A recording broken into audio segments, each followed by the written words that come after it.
We are now here in the GMA Gala with no other than TikTok influencer, host of the event. So welcome Sir Ray Cruz and Miss Julian San Jose.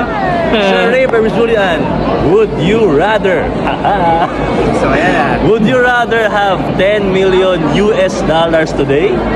Go back in time 10 years before with what you know now. Ako, I'd rather have $10 million.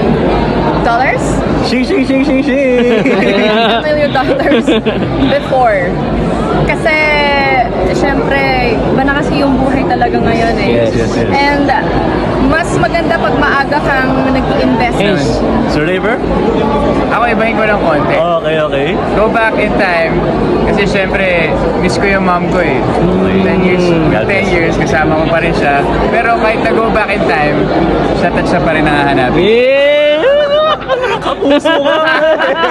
Because of that,